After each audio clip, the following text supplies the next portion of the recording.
دفعہ ایئرپورٹ پہ خاتون نے پوچھا کہ بھئی ہمارے شوہر جو ہیں وہ ایک سال کے لیے ملک سے باہر رہتے ہیں، تو ہمارے لیے یہ تو نیچرل ہے نا، وہ کہتے ہیں ہمیں پھر برائی کے خیالات آنا شروع ہوتے ہیں. تو انہوں نے کچھ سوال پوچھے، وہ حیا کے خلاف ہیں، میں اس کو نہیں یہاں ڈسکس کر سکتا. میں نے ان سے کہا میاں کے علاوہ آپ کے پاس کوئی راستہ نہیں ہے اپنی خواہش پوری کرنے. تو وہ کہنے لگے پھر ہم کیا کریں، میاں بھی مجبور ہے. وہ کہہ رہے میں کیسے، اور اپنے ساتھ رکھ نہیں سکتا میاں، کیونکہ جو ہے وہ اس کے پاس اتنی تنخواہ نہیں ہے کہ بیوی کو رکھ سکے. تو چند کیس ایسے ہوتے ہیں. اصولی طور پر تو میاں کو چاہیے اللہ پہ توکل کرے، غریب بھی ہے نا اپنے ساتھ اپنی بیوی کو رکھے.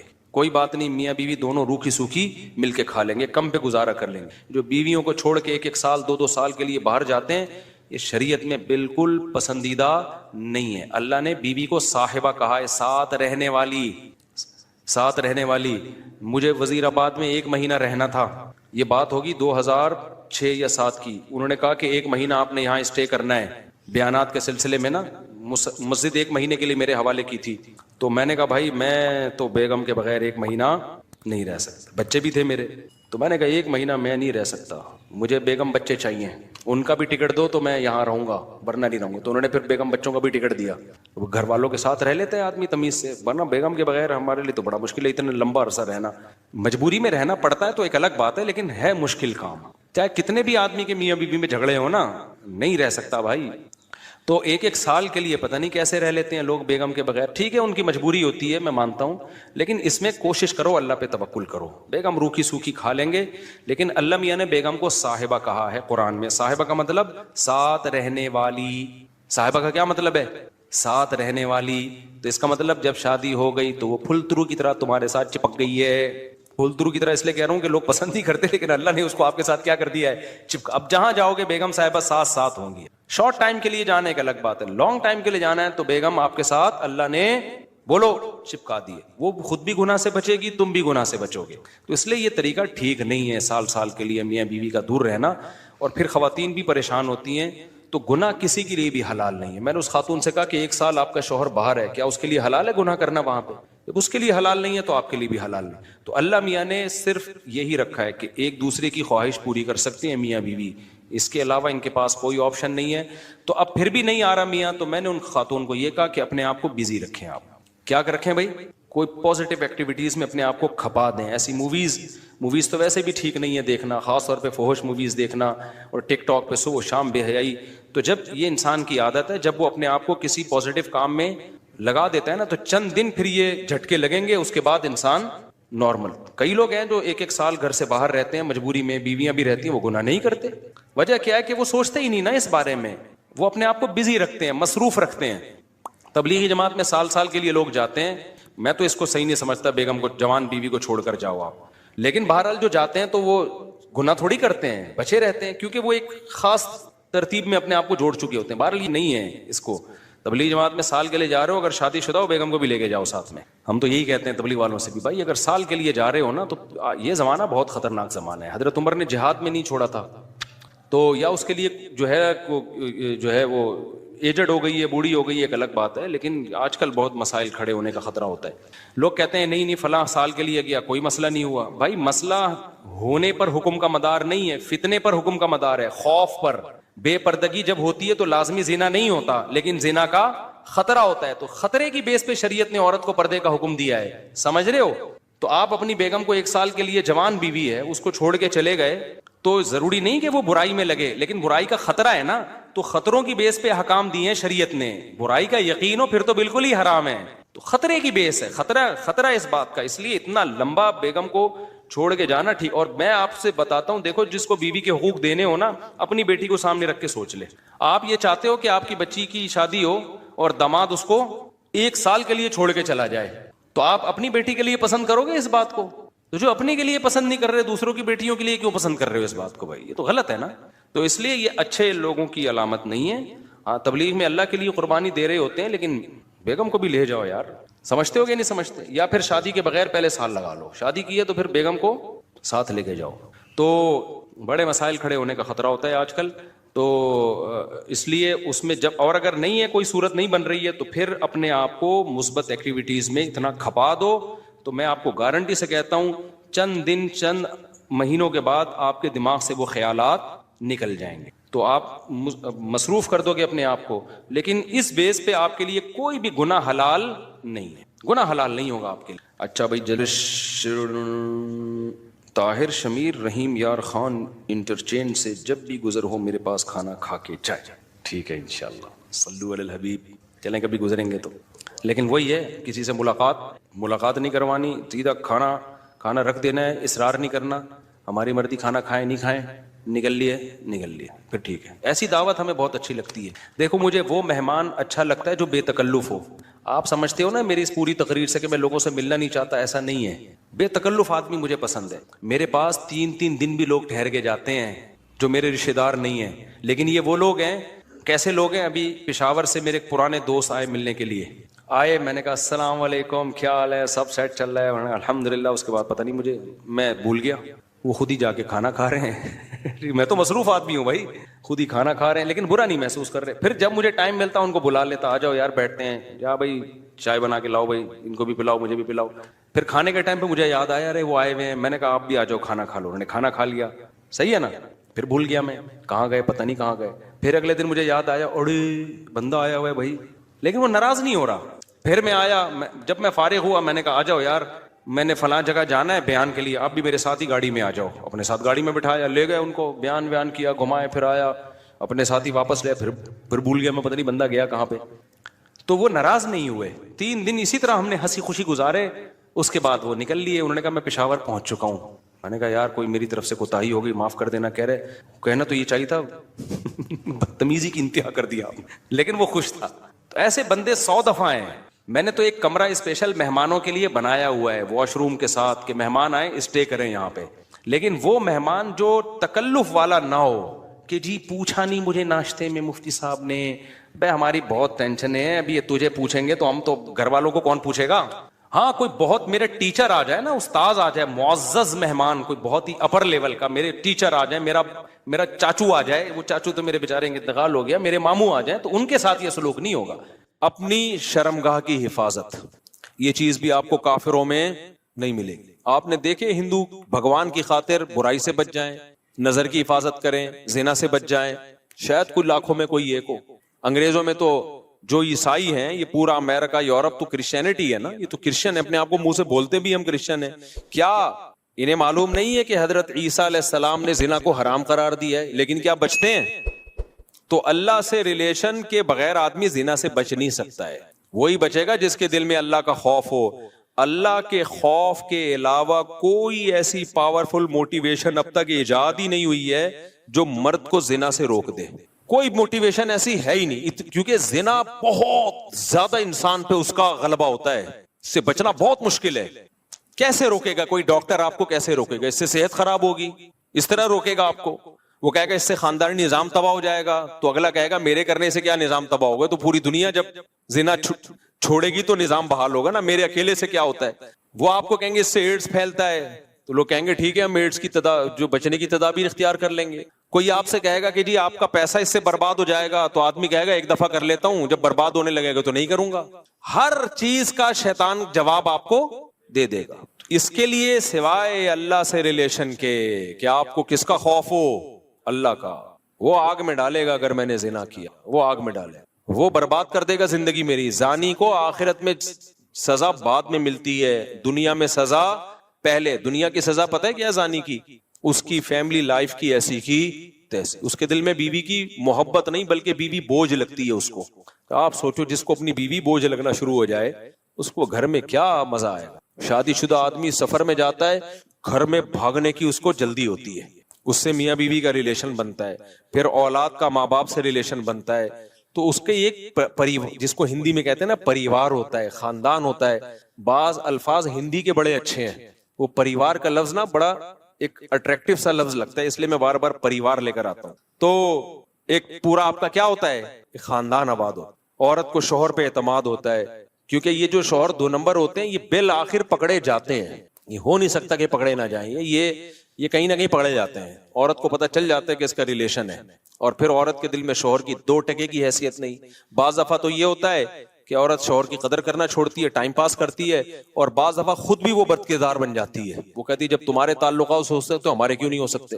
تو اب کیا ایسا رشتہ؟ رشتہ تو گیا تیل لینے، رشتہ کہاں گیا؟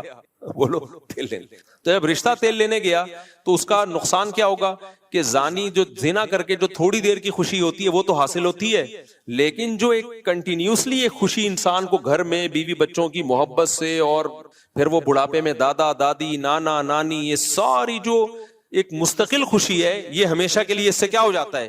محروم. بالکل نشے کی مثال ہے کہ چرس پینے کا مزہ 10-15 منٹ کا، مجھے ٹوٹل کیلکولیشن معلوم نہیں کیونکہ میں کوئی چرسی الحمدللہ ہوں نہیں، آئندہ کسی چرسی سے پوچھوں گا. کل میں نے 3 جہاز دیکھے کل میں نیو کراچی سے آ رہا تھا، بہت عرصے کے بعد مجھے جہاز نظر آیا. 3 جہاز، میں نیو کراچی سے آ رہا تھا تو جھاڑیوں کے اندر 3 بندے بیٹھے ہوئے ہیں، ان کو جہاز کہتے ہیں نا ہم لوگ، یہ ہوا میں ہوتے ہیں. اچھا وہ چرسی نہیں تھے، کیونکہ جو ان کی حالت ہوئی تھی نا اس سے لگ رہا تھا یہ چرس تو چھوٹا نشہ ہے، یہ کچھ اور ہی کر رہے ہیں. تو میں نے گاڑی تھوڑی سلو کر لی، میں نے کہا جھانک کے دیکھیں یہ کر کیا رہے ہیں. تو اچھا زیادہ قریب ہم نے دیکھا ٹیکا ہے ایک کے ہاتھ میں، انجیکشن، تو ایک دوسرے کو انجیکشن لگا رہے ہیں. اللہ کی پناہ یار، جو ان کا منہ بالکل ایسا جیسے ڈیزل، ایسے کالے ہوئے کپڑے پھٹے ہوئے، برباد زندگی، ان کی زندگی برباد. میں نے سوچا تھوڑا ولاگ بناؤں، پھر میں نے کہا اچھا نہیں ہے یار یہ بیچاروں کو ولاگ بنائے ہم تو. لیکن وہ تینوں بیٹھے ہوئے ایسے مر رہے ہیں، اور ایک دوسرے کے انجیکشن، کون دے کر گیا ان کو انجیکشن؟ کوئی تو دے کر گیا ہوگا، تو پیسہ بھی برباد. اب ان کو تو مزہ آ رہا ہے نا، لیکن آپ کا کیا خیال ہے؟ یہ ہمیشہ کا مزہ ہے؟ تھوڑی دیر کا مزہ ہے، اس کے بعد عذاب اور ٹینشن. یہ خودکشیاں تک کر لیتے ہیں ہیروئن جی.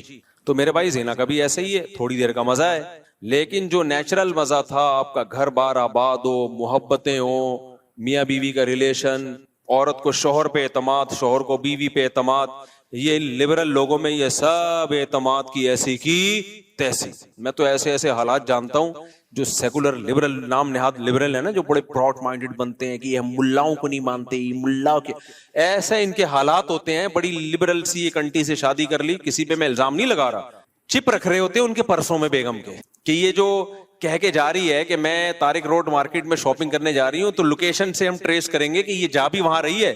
یار جب بیوی پہ یہ شک پیدا ہونا شروع ہو جائے تو لائف تو گئی نا، ختم نا. بیوی پہ یہ شک کیوں ہو رہا ہے؟ کیونکہ اپنی حرکتیں ٹھیک نہیں ہیں، اپنی حرکتیں ٹھیک نہیں ہیں. ان کو پتا ہے کہ ہم جب برے ہیں، ہم ادھر ادھر پتہ نہیں کام مکالا کرتے ہیں، تو ہماری بیوی بھی ہو سکتا ہے کر رہی ہو. تو یار یہ کوئی زندگی ہے؟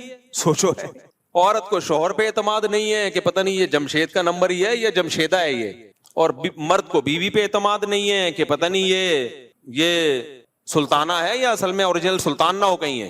تو یہ کوئی زندگی ہے؟ اس کو تھوڑی ریلیشن بولتے ہیں. اس سے تو بہتر تھا کہ تم شادی نہ کرتے یار. ایسے شکوک ایک دوسرے پہ، شوہر باہر ملک چلا جاتا ہے، وہ بیوی پہ شک کر رہا ہوتا ہے، میں یہاں ہوں پتہ نہیں وہ کیا کر رہی ہے وہاں، عورت کو اس پہ شک ہوتا ہے کہ وہ وہاں پتہ نہیں کیا غل غباڑے کر رہا ہے. یہ ہے مذہب سے بغاوت کا بولو نتیجہ. یہ اللہ دنیا میں زانی کو عذاب دیتا ہے کہ وہ تھوڑی دیر کی لذت، اچھا وہ تھوڑی دیر کی لذت بھی پہلی دفعہ میں اس کو لگے گی، اس کے بعد وہ اس کا عادی ہو جائے گا. تبھی تو یہ جو گورے جو ہومو سیکسولیٹی کی طرف آئے ہیں، کیوں آئے ہیں؟ یہ نائٹ کلبوں میں زنا کر کر کے تھک گئے ہیں، اب ان کو بورنگ ہے. یہ ہمارے یہاں نا ایک صاحب امریکہ گئے اور یورپ گئے، کہتے ہیں گورے اتنے اچھے ہیں کہ وہاں چڑیاں پہنی ہوئی عورتیں گھوم رہے ہیں، گورے دیکھتے ہی نہیں، اور ہمارے ٹھرکی جا کے نا ایسے ایسے جھانک جھانک کے، ایک ہفتہ تو ہمارے ٹھرکیوں کا لڑکیاں دیکھنے میں گزرتا ہے، اس کے بعد جاب تلاش کرتے ہیں وہ. میں نے کہا یہ اس سوسائٹی کا کوئی پازیٹیو پہلو نہیں ہے، یہ نامرد ہونے کی علامت ہے. اگرچہ یہ ٹھرک ٹھیک نہیں ہے، میں ایسے نہیں کہہ رہا آپ مردانگی دکھائیں وہاں جا کے، یہ اس کی علامت ہے اللہ نے ان سے لذت ہی چھین لی ہے. کیونکہ یہ زنا کر کر کے نا اب یوز ٹو ہو گئے، ان کے لیے جمشید میں اور جمشیدہ میں کوئی فرق رہا نہیں ہے، محمود اور محمودہ ان کے لیے برابر ہو گئی ہے. سمجھتے ہو کہ نہیں سمجھتے؟ تو یہی عذاب نہیں ہے کیا کہ ایک لذت جو ایک اللہ نے مرد کے دل میں عورت کی طرف لذت رکھی، وہ لذت ہی چھین لی اللہ نے. ہمارے لوگوں سے نہیں چھینی ہے تو یہ ٹھرکی بنے ہوئے ہوتے ہیں وہاں جا کے.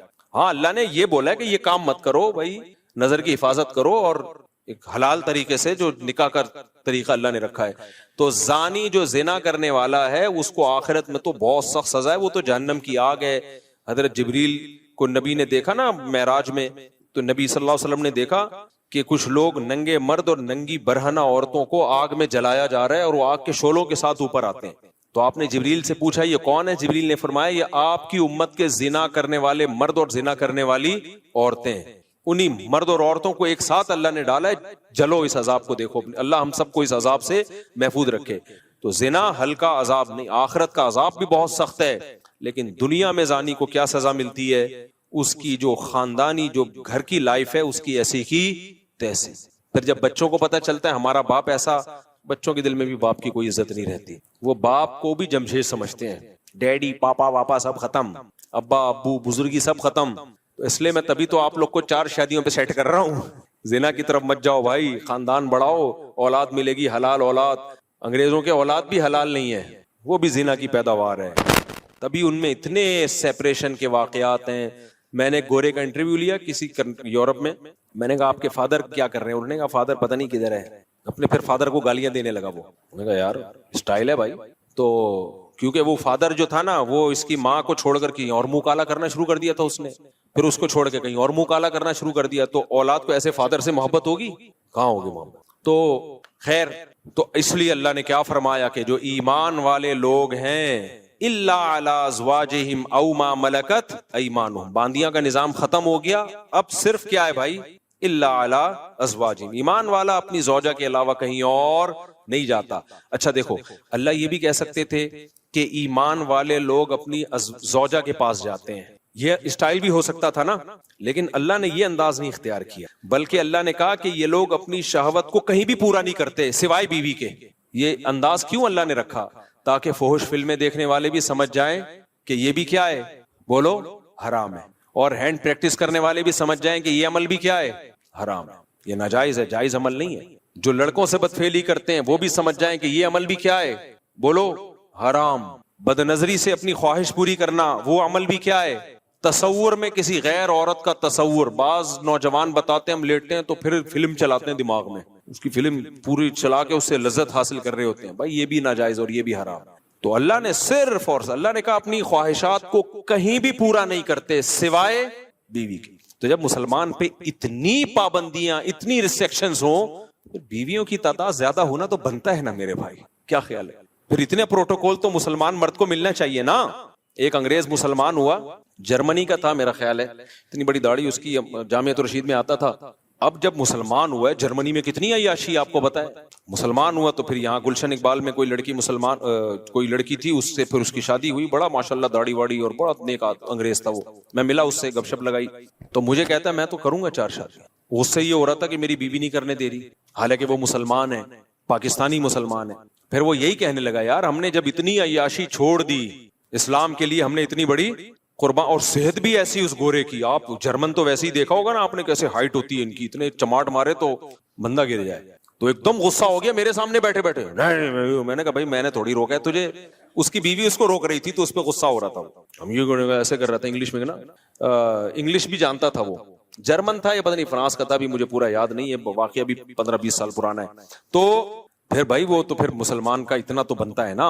اچھا یہ یورپ میں جو یا انگریز عورتیں جو ہے نا وہ یہ بات آسانی سے ایکسپٹ کر لیتی ہیں کہ مرد 2 شادیاں کرے، کیونکہ ان کو پتا ہوتا ہے کہ مرد کی دوستیاں بہت عورتوں سے ہوتی ہیں. جو سیکولر لبرل لوگ ہیں، نام نہاد لبرلز کی بات کر رہا ہوں میں، یہ کرتے کیا ہے، ان کی دکھانے کو ایک بیوی ہوتی ہے، لیکن ان کی عورتوں کو بھی پتا ہوتا ہے کہ ان کے تعلقات بہت ہیں. دفتر میں ان کی جو سیکریٹری ہے وہ الگ ہے، وہ ایک الگ عذاب بنی ہوئی ہے بیوی کے لیے، وہ بھی چھانٹ چھانٹ کے رکھتا ہے، اس کی کوالیفیکیشن سے زیادہ اس کی شکل دیکھی جا رہی ہے. اور پھر باہر جا کے کیا کچھ کر رہا ہے، یورپ جا رہا ہے، فلاں ملک جا رہا ہے، پتہ نہیں کیا کر رہا ہے. تو یہ جو انگریز عورتیں ہوتی ہیں یہ زیادہ آسانی سے ایکسپٹ کر لیتی ہیں، جب یہ اسلام قبول کرتی ہیں نا یہ ایکسپٹ کر لیتی ہیں کہ ہمارے شوہر کی دوسری بیوی ہو، کیونکہ انہوں نے وہ تباہی والا دور دیکھا ہوتا ہے، وہ دور انہوں نے دیکھا ہوتا ہے.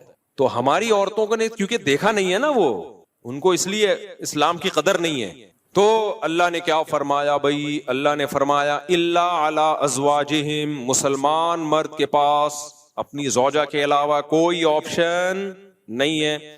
اچھا یہاں پھر ڈاکٹر لوگ ٹانگ اڑاتے ہیں، ڈاکٹر کہتے ہیں یہ ایکچولی یہ جو ہینڈ پریکٹس وغیرہ ہے اس سے ایکچولی صحت کو نقصان نہیں ہوتا، اور یہ تو وغیرہ وغیرہ جو ڈاکٹر فضول باتیں کر رہے ہوتے ہیں. دیکھو ایک چیز خوب اچھی طرح سمجھ لو، ہر چیز میڈیکل سائنس سے ثابت نہیں ہو سکتی. میڈیکل سائنس کیا کرتی ہے کہ وہ کہتے ہیں بھائی جب آپ سیٹسفائی ہوتے ہو ادھر ہو یا ادھر ہو تو جو وہاں آپ کی باڈی میں چینجنگ آتی ہے وہی یہاں بھی آتی ہے.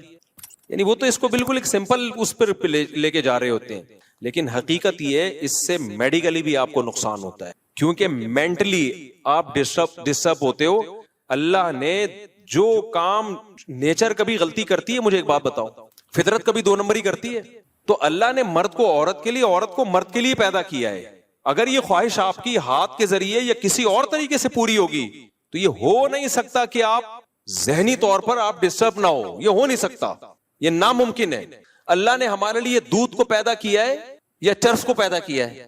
دودھ کو پیدا کیا. دودھ پیتے رہو مینٹلی کوئی دماغ میں کوئی خرابی آئے گی آپ کے؟ بھائی یہ نیچرل ہے نا. انڈے کھاتے رہو، پراٹھے کھاتے رہو، چاول کھاتے رہو، روٹی کھاتے رہو، کچھ بھی نہیں ہوگا. آپ زیادہ مزے کے چکر میں چرس پہ آ گئے، باڈی کو نقصان ہو یا نہ ہو، سب سے پہلے کھوپڑی خراب ہوگی آپ کی. تو یہ جو ہاتھ سے خواہش پوری کرنے کی جن کو عادت پڑتی ہے، یہ مینٹلی ڈسٹرب ہوتے ہیں. اب وہ کیسے ہوتے ہیں ایک الگ ٹاپک ہے، میں زیادہ یہ اس کو ڈیپ میں جا کے نہیں بیان کرتا.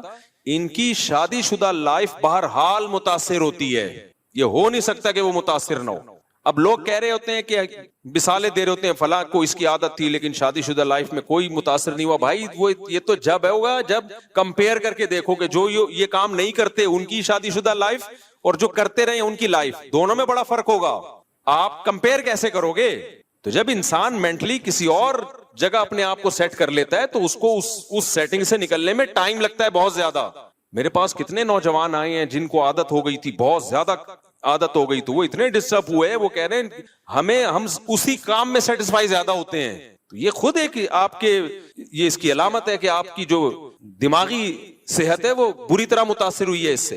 اس لیے وقتی طور پر اگر باڈی کو کوئی نقصان ہو بھی رہا ہو نا، جیسے ڈاکٹر کہتے ہیں کہ آپ اپنی خواہشات پہ جو کنٹرول کر رہے ہو اور اس کو پورا نہیں کر رہے تو آپ کا جسم بھی متاثر ہوگا، بھوک نہیں لگے گی، تو یہ وقتی نقصان ہے.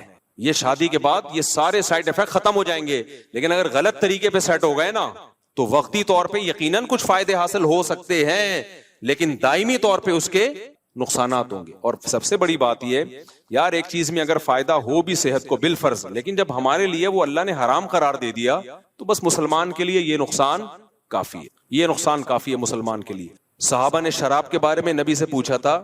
مشرکین مکہ کہا کرتے تھے کہ شراب میں تو بہت سارے فائدے بھی ہیں، اسلام نے شراب کو حرام قرار دے دیا، لیکن شراب پی کے باڈی میں طاقت آتی ہے، کتنے ڈپریشن ٹینشن ہو جب شراب پیتے ہیں تو سارے غم ہم بھول جاتے ہیں. تو اللہ نے کوئی زیادہ لمبا چوڑا جواب نہیں دیا قرآن میں. اللہ نے فرمایا اثمہما اکبر من نفعہما، ان میں جو گناہ ہے وہ ان کے فائدوں سے زیادہ ہے. اور دوسری بات ایک ذہن میں یہ بھی رکھو کہ میڈیکل سائنس کا ٹاپک اخلاقیات نہیں ہے. مثال کے طور پر آپ کسی ڈاکٹر سے پوچھو کہ ڈاکٹر صاحب زنا کرنے میں صحت کو کوئی نقصان ہے، تو ڈاکٹر کہے گا نہیں بھائی، بیوی کے پاس جانا اور زنا کرنا دونوں میں ایک جیسی انرجی یوز ہوتی ہے تو کوئی نقصان نہیں ہے. یہ ڈاکٹر یہ بات کیوں کرے گا؟ اس لیے کہ اخلاقیات ڈاکٹر کا ٹاپک نہیں ہے. لیکن مذہب آپ کو بتائے گا زنا کرنے میں نقصان کیا ہے، جہنم کی آگ ہے. اگر 4 گواہوں سے ثابت ہو گیا تو 100 کوڑے ہیں، اور اگر شادی شدہ ہونا ثابت ہو گیا تو زمین میں گاڑ کے پتھروں سے مار کے ہلاک کیا جائے گا. اس کو اتنا بڑا جرم ہے یہ. تو ہر چیز ڈاکٹروں سے پوچھنے کی نہیں ہوتی، کیونکہ یہ آج کل نا لوگ ڈاکٹر سے پوچھ رہے ہوتے ہیں ڈاکٹر صاحب مجھے یہ عادت پڑ گئی ہے. ڈاکٹر کہتے ہیں وہ پتہ نہیں خود کیا کر رہا ہوتا ہے، بہرحال وہ کہتے ہیں کہ کرتے رہو. تو اور لڑکوں کو ڈاکٹروں نے اس میں بگاڑ دیا، خراب کر دیا. تو ہمارے لیے بھائی اللہ کا قانون بہت ہے. ہاں یہ ضرور ہے کہ جن لڑکوں کو اس کی عادت پڑ جائے نا تو یہ عادت جلدی چھوٹتی نہیں ہے. تو جن کو عادت نہیں پڑی ہے وہ اپنے آپ کو اس عذاب سے بچائیں. اور میں گارنٹی سے کہتا ہوں کہ جب ان کی شادی ہوگی، نکاح ہوگا ان کا، وہ زیادہ اچھی لائف گزاریں گے، زیادہ اچھی لائف گزاریں گے. ایک تو وہ شادی کا انتظار کریں گے پاگلوں کی طرح، صحیح ہے نا؟ انتظار کریں گے وہ. تو وہ اپنے آپ کو بچائیں اس سے. یہ سوچ کے نہ کریں کہ ایک دفعہ کرنے میں کیا ہوتا ہے. جس نے اس برائی کو ایک دفعہ کیا وہ پھر پڑ گیا اس میں ہمیشہ کے لیے. تو بچائیں، جن کو عادت نہیں ہے وہ بچائیں اپنے آپ کو اس برائی سے. اور جن کو عادت پڑ گئی ہے وہ چھوڑنے کی کوشش کریں. اور یہ یقین کر لیں کہ چھوڑنے کی کوشش کریں گے تو انشاءاللہ یہ گناہ چھوٹ جائے گا. چھوٹا نہیں تو کم ہو جائے گا، کم نہیں تو شادی کے بعد چھوٹ جائے گا. لیکن اگر چھوڑنے کی کوشش نہیں کی نا تو پھر نہیں چھوٹتا ہی ہے. تو اور چھوڑنے کی کوشش میں کیا ہے، کسی شیخ سے اصلاحی تعلق قائم کریں. حضرت فیروز میمن صاحب ہیں، شاہین اثر حضرت حکیم اختر صاحب کے خلفاء میں سے ہیں، جامع الرشید میں مولانا قاسم صاحب ہیں. کسی اللہ والے سے اصلاحی تعلق قائم کریں، اپنے خیالات کو پاکیزہ کریں. اور جب بھی گناہ ہو اپنے آپ پر کوئی سزا رکھیں، کوئی روزے کی یا کوئی صدقہ وغیرہ کی سزا رکھیں، تو اس سے آہستہ آہستہ یہ گناہ بولو چھوٹ جاتا ہے. اور پھر بھی نہیں چھوٹ رہا تو مایوس نہ ہو، کوشش نہیں چھوڑنی ہے. کیونکہ اس کوشش کا پتہ ہے کیا فائدہ ہوگا. اگر آپ نے کوشش نہیں کی تو خوب سمجھ لو یہ اس گناہ تک نہیں رہو گے، پھر اس سے ایک اسٹیپ آگے بڑھو گے. جو ہینڈ پریکٹس کرتے ہیں زنا کی طرف پھر وہی جاتے ہیں، کیونکہ ان کو اپنی خواہش پہ کنٹرول ہی نہیں ہوتا. اس کا سب سے بڑا عذاب ہی یہی ہے، کیونکہ وہ نا بار بار ان کے جذبات بھڑکتے ہیں. جو ایک دفعہ ہمت کر کے اس برائی کو چھوڑ دیں ان کے جذبات بھڑکتے ہی نہیں ہیں، وہ کنٹرول میں آ جاتے ہیں. یہ ایسا جرم ہے کرو گے تو کرتے رہنے کی عادت پڑے گی. پھر ایک میرے پاس ایسے نوجوان آتے ہیں ایک دن میں 6-6 7-7 دفعہ کر رہے ہوتے ہیں یہ برائی. تو آپ نے اگر چھوڑنے کی کوشش نہیں کی تو پہلی بات یہ گناہ بڑھتا چلا جائے گا. دوسری بات پھر اس گناہ تک رکو گے نہیں، یہ گناہ آپ کو فحش فلموں تک لے کر جائے گا، پھر فحش فلموں سے زنا تک لے کے جائے گا آپ کو. تو چھوڑنے کی کوشش میں کیا ہوگا فائدہ؟ یا تو چھوٹ جائے گی برائی ہمیشہ کے لیے، یا کم ہو جائے گی، یا کم از کم وہاں اسٹاپ لگ جائے گا، اس سے آگے نہیں جاؤ گے آپ. کیونکہ آپ لڑ رہے ہو شیطان سے تو شیطان بھی دفاعی پوزیشن میں آ جائے گا. نہیں آئی میرا خیال ہے بات؟ جب آپ شیطان سے لڑو گے نا، ایک ہوتا ہے اقدامی پوزیشن، بڑھ چڑھ کے حملے کرنا، ایک ہوتا ہے دفاعی پوزیشن، حملہ کوئی اور کر رہا ہے آپ صرف دفاع کر رہے ہو. تو اگر آپ نے ہتھیار ڈال دیے اور اس برائی سے بچنے کی کوشش بھی چھوڑ دی تو شیطان اقدامی پوزیشن میں آئے گا، وہ بڑھ چڑھ کے آپ پہ حملے کرے گا. وہ کہے گا ابھی یہ کر رہے ہو، اب اس سے آگے جاؤ، اب اس سے آگے جاؤ، اب اس سے آگے جاؤ، زنا کروا کے چھوڑے گا وہ. لیکن اگر آپ چھوڑنے کی کوشش میں لگ گئے، یا تو آپ شیطان سے جیت جاؤ گے، چھوٹ جائے گی برائی. نہیں جیتے تو کم از کم اتنا ہوگا کہ شیطان کو دفاعی پوزیشن میں لے آؤ گے. شیطان کہے گا ٹھیک ہے میں بڑھ چڑھ کے حملے تو نہیں کر رہا، لیکن تجھے یہاں تک روکوں گا میں، کم از کم یہ کرتا رہا، اس سے آگے بڑھنے پہ نہیں آئے گا وہ. آپ لوگ کو سمجھ میں نہیں آ رہا، رہنے دو. اس لیے خلاصہ یہ نکلا کہ جب بھی کسی نوجوان سے یہ گناہ ہو وہ عزم کرے میں اپنے آپ کو سزا دوں گا. سزا کچھ بھی ہو سکتی ہے، وہ خود فیصلہ کرے. صدقہ کروں گا کچھ پیسے، یا روزہ رکھوں گا، یا اتنے نوافل پڑھوں گا، یا صبح کا ناشتہ گول کر دوں گا، یا اس دن کھانا نہیں کھاؤں گا. کچھ نہ کچھ سزا دے. شروع میں ہلکی سزا دے، بہت زیادہ سزا نہ دے. تو آہستہ آہستہ آہستہ، اور پھر اللہ سے دعا بھی مانگے، 2 رکعت پڑھ کے توبہ بھی کیا کرے، تو آہستہ آہستہ یہ گناہ انشاءاللہ چھوڑ جائے. سمجھتے ہو کہ نہیں سمجھتے؟ تو اللہ نے کیا فرمایا؟ الا علی ازواجہم، اللہ سے اگر ریلیشن مضبوط کرنا ہے تو نکاح کے علاوہ تمہارے پاس کوئی آپشن نہیں ہے. یہ اللہ کا حکم ہے. آگے ہم چلتے ہیں، آج میں نے یہ سورت ختم کرنی ہے. الا علی ازواجہم او ما ملکت ایمانہم فانہم غیر ملومین. اللہ فرماتے ہیں کہ جو تمام راستوں کو خواہش پوری کرنے کے بند کرے اور نکاح کو فوکس کرے، تو جو نکاح کو فوکس کرے گا یہ قابل ملامت نہیں ہے. یہ جملہ لگانے کی بھی کیا ضرورت تھی اللہ تعالیٰ کو؟ بھائی نہیں آئی میرا خیال ہے بات. اللہ تعالیٰ نے اگر کسی چیز کو حلال کر دیا تو اللہ کے لیے اتنا کہنا کافی ہے نا کہ یہ حلال ہے تمہارے لیے، کہ بھائی بیوی کے پاس جا سکتے ہو، کافی ہے نا یہ. لیکن اللہ نے آگے کہا کہ اگر زوجہ کے پاس جو جائے گا یا نکاح کرے گا یہ لوگ قابل ملامت نہیں ہے. یہ کہنے کی اللہ کو ضرورت کیا تھی بھائی؟ اب جب بھی کوئی قانون بنایا جاتا ہے تو اتنا کہہ دینا کافی ہوتا ہے یہ اللیگل ہے اور یہ لیگل ہے. آگے یہ کہنے کی کیا ضرورت ہوتی ہے کہ جو یہ لیگل کرے گا وہ ملامت کے قابل نہیں ہے؟ یہ کہنے کی ضرورت پڑتی ہے؟ میں آسان مثال سے سمجھاتا ہوں بات کو. دیکھو، ڈاکٹر سے آپ نے پوچھا کہ ڈاکٹر صاحب کیا کیا کھا سکتا ہوں، کیا کیا نہیں کھا سکتا، تو ڈاکٹر کہے گا کہ بھائی آپ کا چونکہ گلا خراب ہے آپ اچار نہیں کھا سکتے، آپ کولڈ ڈرنک نہیں پی سکتے، آپ یہ نہیں پی سکتے. ڈاکٹر صاحب کیا میں گنے کا رس پی سکتا ہوں؟ ہاں پی سکتا ہوں. ہاں آپ پی سکتے ہو. ڈاکٹر یہ کہے گا نا، بس اتنا کافی ہے. تو اللہ بھی یہ کہہ دیتے بھائی یہ حرام ہے، اور نکاح کر کے جو خواہش پوری کرتے ہیں وہ کیا ہے؟ حلال ہے. لیکن اللہ نے کہا کہ جو اپنی نکاح کر کے خواہش پوری کرتے ہیں یہ لوگ قابل ملامت نہیں ہے. کیونکہ اللہ کو معلوم تھا کہ کچھ صوفی مزاج لوگ فنٹر بنیں گے اور شادیاں کرنے والے کو بھی تانے دیں گے شہوت پرستی کے، کیونکہ وہ یہ سمجھیں گے کہ یہ دنیا داری ہے. وہ کہیں گے بھائی حرام سے بھی بچو، حلال میں بھی بقدر ضرورت اکتفا کرو. کیا شادیوں میں لگ گیا ہے اور کوئی کام نہیں ہے تمہارا؟ ابھی ایک شادی ہوئی، پھر دوسری شادی، پھر تیسری شادی، پھر چوتھی. کیا ہو گیا یار یہ آپ؟ تو اس لیے اللہ نے فرما دیا کہ جو نکاح کو فوکس کر رہا ہے اس کو میں نے پرمیشن دی ہے، اپنے خرچے پہ کر رہا ہے، برابری کرے گا. تو کوئی اگر اس کو تانا دیتا ہے نا ملامت کا کہ ابے یار تو بھی ہے تو بھی ٹھرکی، پہلے تو حرام کر رہا تھا ادھر ٹھرک تھا، اب شادیوں پہ سیٹ ہو گیا تو ہے تو ٹھرکی ہے. نا نا نا نا، اللہ کہتے ہیں یہ میری طرف سے اس کی پرمیشن ہے، لہذا اس کو ٹھرکی کہنے کی کسی کو اجازت. مذاق میں کہتے تو الگ بات ہے. میں نے بھی یونیورسٹی میں کسی کو مذاق میں کہہ دیا تھا. یونیورسٹی میں میرا بیان ہوا تو کسی نے 4 شادیوں کی بات کی، ایک دم لڑکے ایک دم جوش میں آ گئے نا. میں نے کہا تم سب ٹھرکی ہو. وہ مذاق تھا. صحیح ہے. تو کیونکہ میرا ویسے کچھ نہیں ہو رسپانس آ رہا، جیسی یہ بات ہوئی ایک دم سب. تو اللہ تعالیٰ نے یہاں یہ اس لیے کہا ہے، تبھی فتاوا قاضی خان ایک فقہ کی بہت پرانی کتاب ہے، اس میں لکھا ہے کہ اگر کسی شخص کے پاس 2 بیویاں تھیں، اس نے ایک اور شادی کی اور کسی نے اس کو تانا دیا کہ یار کیا کر رہا ہے یار، تیری خواہش 2 سے پوری نہیں ہوئی ہے کیا، تو یخاف علیہ الکفر، اس پہ خطرہ ہے کہ وہ کافر نہ ہو گیا ہو، کیونکہ اللہ نے باقاعدہ پرمیشن دے کے کہا ہے کہ یہ قابل ملامت بولو نہیں ہے۔ جب اللہ نے کہہ دیا کہ کرنے دو، اپنے خرچے پہ بھیک لے کے کر رہا ہو تو پھر بھیک کی ملامت کرو یار، یہ کیا کر رہا ہے؟ جب اپنے خرچے پہ کر رہا ہے اور ان میں اگر بے عدلی کر رہا ہے تو بھی قابل ملامت ہے، اس کو آپ یہ کہو یار حقوق کیوں ادا نہیں کر رہے، اس پہ بھی اس کو ملامت کی جائے گی، یار شادیاں تو کر رہے جا رہے ہو، حقوق پورے نہیں کر رہے، اس پہ بھی ملامت کی جائے گی۔ لیکن ہمارے یہاں حقوق بھی پورے کر رہا ہو، برابری بھی کر رہا ہو، شادی بھی اپنے خرچے پہ کر رہا ہو تو بھی تانے دیتے ہیں۔ کیا 2 سے دل نہیں بھرا؟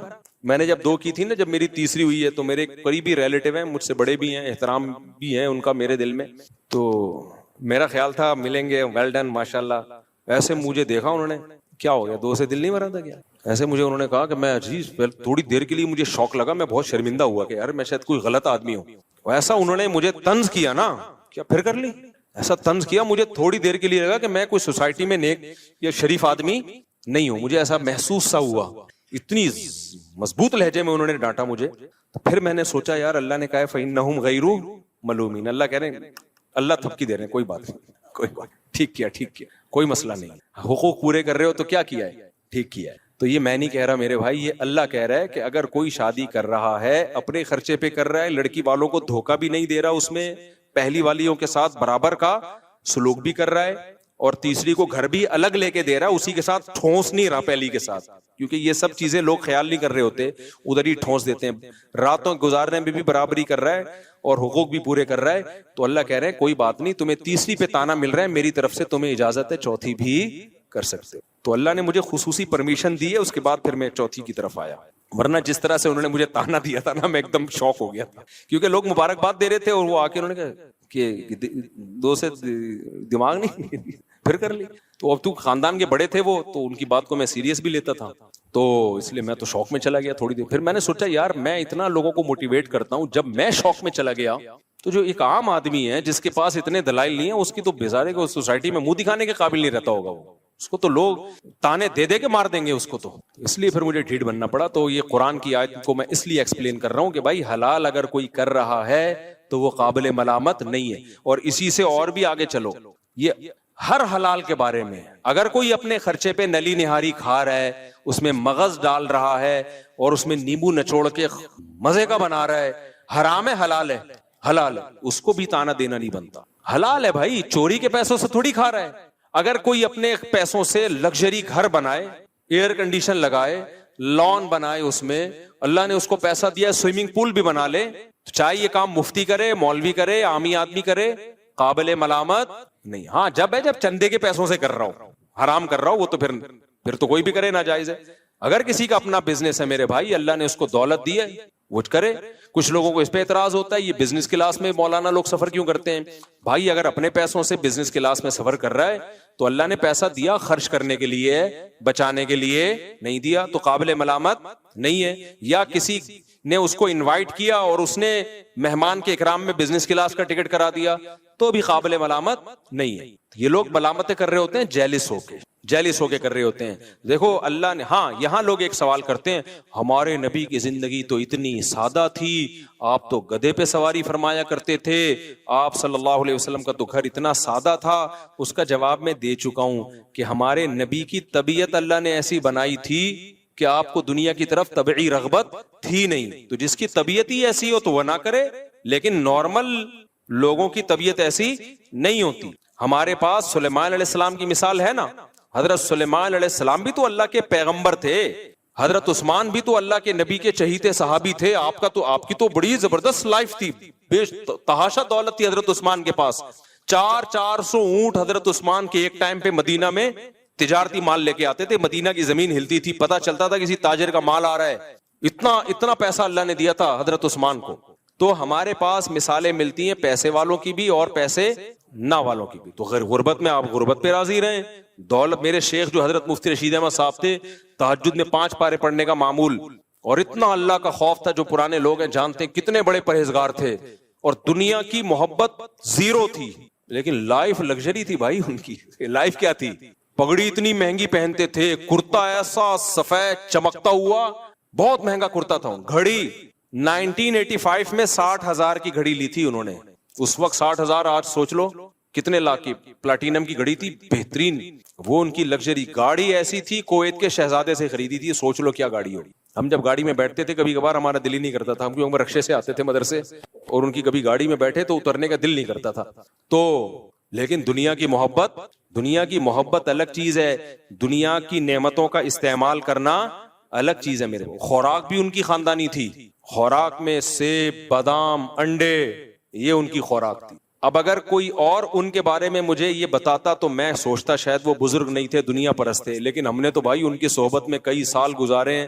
ہم کہتے ہیں اگر وہ بھی بزرگ نہیں تھے نا, اللہ والے نہیں تھے, پھر تو اللہ والے مارکیٹ سے کیا ہو گئے ہیں, شارٹ ہو گئے. کیونکہ ہمیں پتا تھا کہ یار ان کے دل میں دنیا کی محبت, سخاوت اتنی تھی, اتنی اپنے اوپر بھی لگا رہے ہیں اور غریبوں پہ خرچ بھی کر رہے ہیں. حضرت کے پاس جو پیسہ آتا تھا نا زمینوں سے, ایسے نوٹوں کی گڈیاں میز پہ رکھی ہوتی تھیں. اپنے گھر کا خرچہ نکالا, اس میں یہی انڈے, پراٹھے اور یہ سب چیزیں. پراٹھے نہیں کھاتے تھے, یہ خوراک بھی بڑی انہوں نے خاندانی رکھی ہوئی تھی, گوشت کے اور یہ سب چیزوں کا خرچہ نکالا, باقی سارا فی سبیل اللہ صدقہ. اب دیکھنے والا ان کا صدقہ تو دیکھ نہیں رہا ہوتا تھا. نئے نئے لوگ آتے نا بدگمان ہو جاتے, یار یہ کیسے بزرگ ہیں, اتنی مہنگی گھڑی ہے, اتنے مہنگے جوتے ہیں ان کے, گاڑی ایسی شاہانہ, اور ایک فلور اوپر جانے کے لیے بھی لفٹ لگائی ہوئی ہے, کیونکہ جب ایج زیادہ ہو گئی تھی تو اوپر جانا مشکل ہو گیا تو لفٹ لگوا لی تھی. اور جب کمرے میں جاتے تو بے ہوش ہو جاتے ان کا کمرہ دیکھ کے. ایسا خوبصورت کمرہ, دل ہی نہیں کرتا تھا نکل. ہم جاتے تھے صفائی کے لیے تو ہم کہتے تھے کہاں سے صفائی شروع کریں بھائی. یعنی ہمارے گھروں سے وہ اتنے زیادہ صاف ہوتے تھے, ہمارے گھر صاف ہو کے اتنے اچھے نہیں ہوتے تھے جتنے ان کے میلے ہو کے ہوتے تھے اچھے. تو ایسا ان کے گھر میں صفائی کا ماحول. حضرت کہتے تھے میرا جو مصلی ہے وہ میلا ہونے سے پہلے دھلتا ہے, میرے کپڑے میلے ہونے سے پہلے دھلتے ہیں. ہمارے گھر میں دھلائی گھر کے گندا ہونے سے پہلے, گھر کے بستر کی چادریں میلی ہونے سے پہلے دھلتی ہیں. ہم کہتے تھے بھائی یہ کیا ہے, اس کی لاجک سمجھ میں نہیں آئی. فرماتے تھے اگر میلا ہونے کے بعد دھلیں تو میل تو دیکھ لیا نا گھر میں. آپ لوگ سے بہت دیکھو یہ اوپر کی باتیں, یہ سمجھ میں نہیں آئی, ہمیں بھی نہیں آتی تھی سمجھ میں. حضرت کہتے تھے کپڑے اگر میلے ہو گئے تو میل تو دیکھ لیا نا. صفائی اس کو تھوڑی کہتے ہیں میل نظر آ رہا ہے, صفائی کہتے ہیں میل نظر آنے سے پہلے صاف ہو رہا ہے. تو حضرت کے گھر کی چادریں دھلتی تھیں. ایک ٹائم تھا کہ اتنے وقت کے بعد اب میلی ہونے کا خطرہ شروع ہو گیا ہے, لہذا اتنے ٹائم کے بعد چادریں دھلیں گی. حضرت کا جو مصلی تھا جہاں نماز پڑھتے تھے, ایسے نماز ایسے بالکل جیسے کوئی کھمبا کھڑا ہوا ہو نا, ایسے قد بھی ماشاءاللہ اونچا تھا. پنجابی تھے نا تو بڑے چودھری ٹائپ کے, ان کا حضرت کا مزاج بھی ایسے ہی تھا. تو وہ کپڑے میلے ہونے سے پہلے دھل رہے ہیں, ایسی صفائی اور خوشبوئیں, او بھائی ان کی خوراکیں. تو اگر کوئی مجھے ان کے بارے میں بتاتا اور میں نے ان کی صحبت میں خود ٹائم نہ گزارا ہوتا, میں کیا کہتا, فوراً فتویٰ لگا دیتا یہ دنیا پرست ہیں, معاذ اللہ عیاشی کر رہے ہیں. لیکن ہم نے ان کا اللہ سے تعلق دیکھا ہے, اسی کے بعد ہمیں اندازہ ہوا بھائی دنیا رکھ کے بھی اللہ والا بنا جا سکتا ہے, کو دیکھ کے اندازہ ہوا, اور انہوں نے ایک مثال قائم کی.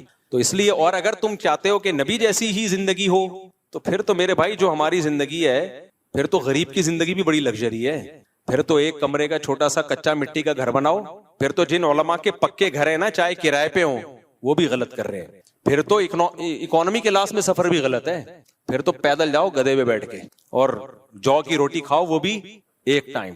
اور گھر آپ کا اتنا چھوٹا ہو کہ آپ اگر نماز میں سجدہ کریں تو آپ کی زوجہ کو پاؤں سمیٹنے پڑے, اتنا چھوٹا گھر ہو, اور اس میں ایئر کنڈیشن کیا, پنکھا بھی نہ ہو. ہمارے نبی کے گھر میں پنکھا بھی بولو نہیں تھا, اور ایک ہی پیالہ تھا, اسی میں کھانا, اسی میں پانی, اسی میں دودھ. تو اتنی سادگی آج کون افورڈ کر سکتا ہے؟ تو تم اپنے مولاناؤں کو مشورے وہ دیا کرو جو خود افورڈ کر سکو. ایک واقعہ سنا کے بات کو سمیٹتا ہوں. ایک دفعہ ہارون رشید کے دور میں ہارون رشید گھوڑے پہ جا رہا تھا, بڑی زبردست شاہی سواری. تو ایک شخص آیا, اس نے ہارون رشید کے گھوڑے کی لگام پکڑی, یا لوگوں کو گارڈ وارڈ کو اس کو بولا مجھے ہارون رشید سے ایک سوال پوچھنے دو خالی. گارڈوں نے اجازت دے دی. وہ آیا ہارون رشید سے کہنے لگا بتا تو زیادہ بہتر ہے یا عمر بن خطاب بہتر تھے؟ ہارون رشید نے کہا یار عمر بن خطاب, تو وہ عمر بن خطاب تھے بھائی, وہ زیادہ بہتر تھے. تو اس شخص نے کہا عمر بن خطاب کے کپڑوں پہ پیوند لگے ہوتے تھے, وہ گدھے کی سواری کرتے تھے, گھر میں روٹی نہیں تھی, کوئی یہ پورا پروٹوکول نہیں تھا, اور تو ان سے 1000 گنا کمتر ہے. اپنی سواری, اپنا لباس دیکھ اور اپنی لگژری لائف دیکھ, تجھے شرم نہیں آتی؟ وہ ہارون رشید نے بڑا خاندانی جواب دیا, ہمارے استاذ یہ جواب اپنے الفاظ میں بیان کرتے تھے. پہلے میں ہارون رشید کے اپنے الفاظ بتا دوں پھر ہمارے استاذ کے الفاظ بتاؤں. ہارون رشید نے کہا کہ حضرت عمر کی حکومت تھی ابو ہریرہ پر رضی اللہ عنہ اور بلال حبشی پہ. اگر حضرت عمر کے کپڑوں پہ 10 پیوند ہیں تو ابو ہریرہ کے کپڑوں پہ 15 پیوند ہوں گے, ٹھیک ہے نا. اور کہا میری حکومت تم جیسے بےغیرتوں پر. ہمارے استاد اس میں بےغیرت کا لفظ بڑھاتے تھے. ایک استاذ الو کا پٹھا بڑھاتے تھے, ایک بےغیرت. اور کہا میری حکومت تم جیسے الو کے پٹھوں پہ. تم خود تو اتنے ہزار گز کے گھر بنا کے رہتے ہو بھائی, اور کوئی ایک پیوند کا نہیں, اور بادشاہ کے بارے میں چاہتے ہو پھٹے پرانے کپڑے پہن کے گدھے پہ گھومے ہو. تو کہا اس جیسی رعایا ہوگی تو ہم بھی انہی جیسے بن جائیں گے. تو وہ چپ ہو کے چلا گیا پتلی گلی سے. تو اس لیے میرے بھائی یہ مولوی جو بنتے ہیں نا, یہ اسی سوسائٹی سے بن کے سوسائٹی مارکیٹ میں آتے ہیں, سمجھ رہے ہو. یہ کوئی ایسا نہیں ہے کہ نبی صلی اللہ علیہ وسلم کی اولادیں یا صحابہ آج مولوی بن رہے ہیں. تو آج جو مولانا بن رہے ہیں وہ اسی سوسائٹی سے نکل کے آتے ہیں. تو جیسی پبلک ہوگی مولانا بھی اسی ٹائپ کے ہوں گے. تم خود کباب پراٹھے کھاؤ اور جاوید نہاریوں میں انگلیاں ڈبو کے کھاؤ, اس میں نیمبو بھی نچوڑو, اور مولوی کو بولو کہ یہ دال کھائے گا. میں تو یہ برداشت نہیں کروں گا کسی قیمت پہ. ہم تو کسی قیمت پہ, ہم جب مولوی ہیں بھائی ہم بھی اپنے خرچے پہ کھا رہے ہیں نا, تو ہم بھی نیمبو بھی نچوڑیں گے, اس میں نلی بھی ڈالیں گے. میں جب نہاری تیار کرواتا ہوں تو آپ دوستوں سے پوچھ لو, میں بولتا نلی الگ سے ڈال اس میں اور مغز الگ سے ڈال, اور گریوی شروع میں ہی لے آ, گریوی شروع میں ہی لے. تو اس لیے بھائی یہ مولانا بھی اسی سوسائٹی کی پیداوار ہیں. ان کو بیچاروں کو اتنے مصیبت کا مکلف کیوں بنا رہے ہو؟ ان کو بھی جینے کا حق دو, حرام نہ ہو بھائی. یہ نہیں کہ اب وہ سیٹنگیں بھی شروع ہو رہی ہیں اور چندے کا پیسہ کوئی کھانا شروع کر دے. نا, اس میں تو مولوی ڈبل مجرم ہوگا. ایک عام آدمی چوری کرتا ہے, ایک درجے کا مجرم. کوئی مولوی اگر چندے کے پیسے سے گھر بنا رہا ہے اور اپنا ذاتی گھر, یا وہ کرپشن کر رہا ہے, اس کی سزا اس کو پکڑو ضرور, اس کو نہیں چھوڑو. اس کو تو میں لوگوں کو کہتا ہوں نہیں چھوڑو. یہ نہ دیکھو یہ مولوی کیا کھا رہا ہے کیا پہن رہا ہے, یا بھائی اس کی پرسنل لائف ہے, کھانے دو, اس کے بچوں کو بھی خود بھی اچھا کھانے دو, اچھا پہننے دو. لیکن میرے بھائی اگر مسجد میں کوئی مولانا یا مدرسے میں کوئی کرپشن کر رہا ہے, آپ اس سے پوچھ رہے ہیں یہ گاڑی آپ نے کہاں سے لی, وہ جواب ہی نہیں دے پا رہا اس کا. حضرت آپ کی تو اتنی آمدن ہے نہیں, تو کسی نے ہدیہ دیا ہے آپ کو, تو ذرا بتا دیں کون ہے جو اتنا بڑا دل کر کے پوری گاڑی ہدیہ دے دی, گفٹ دے دی, کون ہے؟ تو یہ انتظامیہ کا فرض بنتا ہے وہ پوچھے, اور اگر وہ اس کو واضح نہ کر سکے تو بھائی اس کا مطلب یہ 2 نمبری ہو رہی ہے. پھر کیا ہوتا ہے, پھر میں بتاتا رہتا ہوں. پھر آپ اس مولانا سے پوچھتے ہیں یہ چندے کے پیسوں کا, وہ پھر پتہ ہے کیا جواب دیتے ہیں؟ علماء کا احترام. عین بھی بڑا گاڑا نکالتے ہیں, ہاں بھی بہت گاڑی. احترام علماء کا. جب میرے پاس کیس آتا ہے میں ان سے کہتا ہوں کہ علماء سے سوال تو کیا جائے گا. بھائی اسلام میں جب نبی نے یہاں تک کہہ دیا کہ میری بیٹی فاطمہ اگر چوری کرتی ان کا ہاتھ کاٹا جاتا, یار سیدہ فاطمہ کے ہم 100 دفعہ مر کے پیدا ہو جائے ان کی خاک کے برابر نہیں ہے. اتنی بڑی بات پیغمبر نے کہہ دی کہ اگر فاطمہ بنت محمد صلی اللہ علیہ وسلم چوری کرتی ان کا بھی ہاتھ کاٹتا. اب کیا رہ گیا بھائی؟ تو پیسوں کے لین دین میں, مالی معاملات میں, کیریکٹر میں, بھائی یہ معافی کے قابل نہیں ہے. اس میں عالم ہو, مفتی ہو, کچھ بھی ہو. تبھی ہماری مسجد کا سارا مالیاتی شعبہ میں نے اپنے ہاتھ میں رکھا ہی نہیں ہے, وہ خزانچی کو دیا ہوا ہے, اور وہ بھی یہاں کے پرانے بزرگ ہیں, ان سے حساب لیتا رہتا ہوں میں. لیکن یہ کہ وہ تاکہ کوئی مجھ پہ انگلی نہ اٹھائے. اور جو ابھی ہم نے مفتی طارق مسعود فاؤنڈیشن بنائی ہے نا, اس کا پیسہ بھی ایک آدمی کے ہاتھ میں نہیں رکھا.